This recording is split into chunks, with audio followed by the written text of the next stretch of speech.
You messed up again. You did the very thing you promised God you wouldn't, maybe for the 1,000th time. And now you sit in the silence, wondering, did I go too far this time? Is there any way back?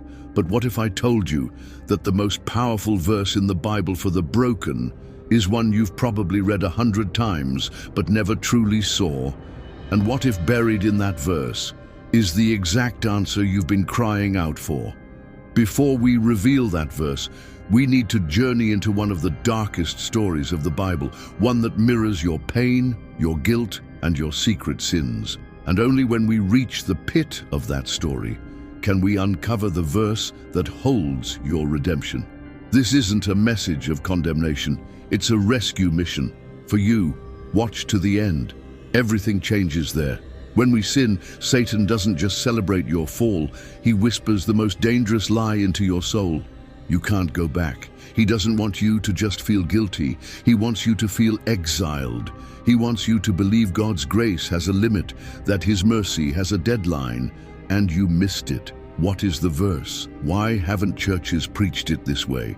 But what if I told you that the same God who watched David commit adultery and murder didn't just forgive him, He used him to write the very verse we're going to unveil later in this video.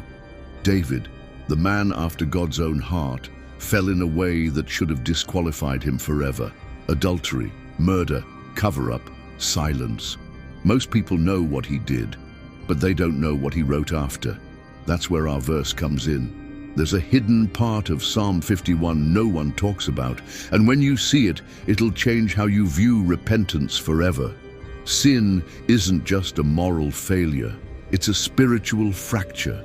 It changes how you see God, yourself, and others. David said, "My bones wasted away through my groaning all day long." Psalm 32:3. Ever feel like you're slowly dying on the inside, but nobody sees it? If that's you, keep watching. You're not beyond redemption, you're on the edge of it. Psalm 51 wasn't written in a temple, it was written in the rubble of a destroyed conscience. Have mercy on me, O God, against you only have I sinned. Purge me with hyssop, restore to me the joy of your salvation. But there's one verse David wrote in this psalm that many skip over. It's the key. It's not what you think it is. Stay with me. Here it is. Psalm 51:17. The sacrifices of God are a broken spirit, a broken and contrite heart, O God, you will not despise. You think your brokenness disqualifies you. God says it's the only sacrifice He truly wants. But what does contrite really mean in the Hebrew? And why is that so important for your comeback? We're about to go deep. The word for contrite in Hebrew is daka. It means crushed, shattered, pulverized like dust. That's what you feel, right? Like your soul's been ground into dust. But here's the miracle. God never rejects dust. In fact, He creates new life from it. Jesus said, "I have not come to call the righteous, but sinners to repentance." Luke 5:32. He didn't come for the cleaned up version of you. He came for the crushed, crying, hopeless version of you. If you've sinned and think there's no way back, you're exactly the one Jesus came for. It's time. Right now, wherever you are, stop scrolling, stop running, stop hiding. A broken and contrite heart He will not despise. If you want to begin again, pray with me. Father God, I come to you, not with excuses, but with a broken heart. I've sinned, I've strayed, I've run. But right now, I stop running. I confess everything, every thought, every action, every secret. You already know it all, and yet you're still here.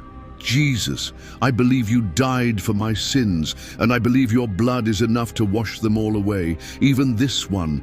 Create in me a clean heart, O God.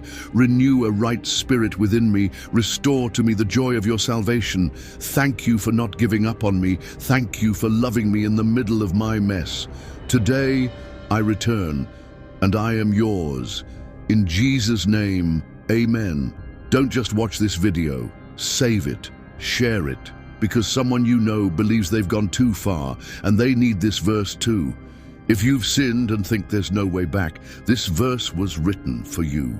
This video found you, and this is not your ending. It's your beginning.